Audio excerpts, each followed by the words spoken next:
যে আমি আপনাদের কাছে 2 বছর সময় চাই।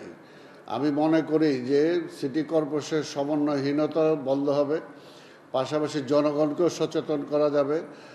আর তার পাশাপাশি যেটা যে সিটি কর্পোরেশনের মানে ডেভেলপমেন্ট ওয়ার্ক করার মতো তার মানে ইনকাম সোর্সটা বাড়াতে পারবো। পাশাপাশি সরকার যেমন মনে করেন আজকে আপনি যে কথাগুলো বলছেন সত্যি কথা।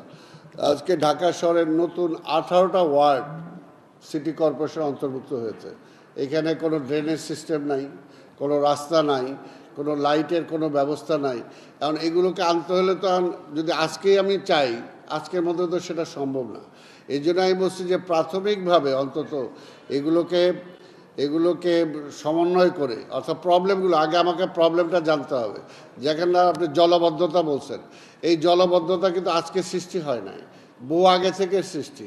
এই জলবদ্ধতার চিন্তা যদি আগে করা হতো তাহলে ধোলাইখাল বন্ধ করা হতো না, তাহলে পুকুরগুলোকে বন্ধ করা হতো না। মাসালা মিল্ক ও পিৎজার সাথে thin and crunchy biscuit fit biscuit, যখন তখন ইটিং, যেখানে সেখানে ফিটিং। আজকে ঢাকা শহরের থেকে পানি নিষ্কাশনের ওয়ে নাই, মাত্র 2-3টা ওয়ে আউট আছে, যেখানে মিনিমাম 15 থেকে 20টা ওয়ে আউট দরকার, মাত্র 3টা আছে, সেটা দিয়ে হয় না। আজকে দেখেন ধানমন্ডি নিউ মার্কেট এলাকার মতো এলাকা, আজকে ঢাকা কলেজ একটু বৃষ্টি হলে পানিতে ভরে যায়। অর্থাৎ এখানে পানি নিষ্কাশন একটা ওয়ে ছিল বিডিআরের ভিতর দিয়ে, সেটা সেটা বন্ধ হয়ে গেছে। বন্ধ হয়ে যাওয়ার কারণে যে বিকল্প একটা হবে সেটাও কিন্তু হয় নাই। এখন আমি দায়িত্ব নেওয়ার পরে এটা বিকল্প একটা ব্যবস্থা অলরেডি আমরা গ্রহণ করেছি, কাজও শুরু হয়েছে, কিন্তু এটার জন্য তো সময় লাগবে।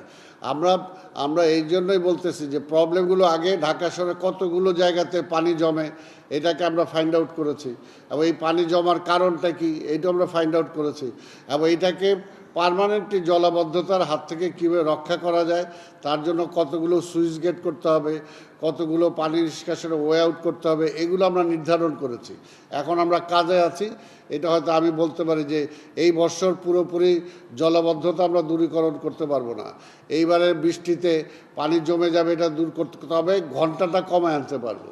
যেটা আগে 12 ঘন্টা লাগতো বা 2 দিন লাগতো, এবং সেটার জন্য আমরা বিভিন্ন কাজ করেছি। তার মধ্যে পোর্টেবল পাম্প আমরা ব্যবস্থা গ্রহণ করছি, অর্থাৎ পানিটাকে যতটুকু পাম্প করে নিষ্কাশন করা যায়।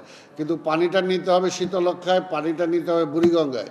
কাজে এই ওয়ে আউটটা যে পর্যন্ত না করতে পারবো সেই পর্যন্ত কিন্তু জলাবদ্ধতা কম বেশি থাকবে।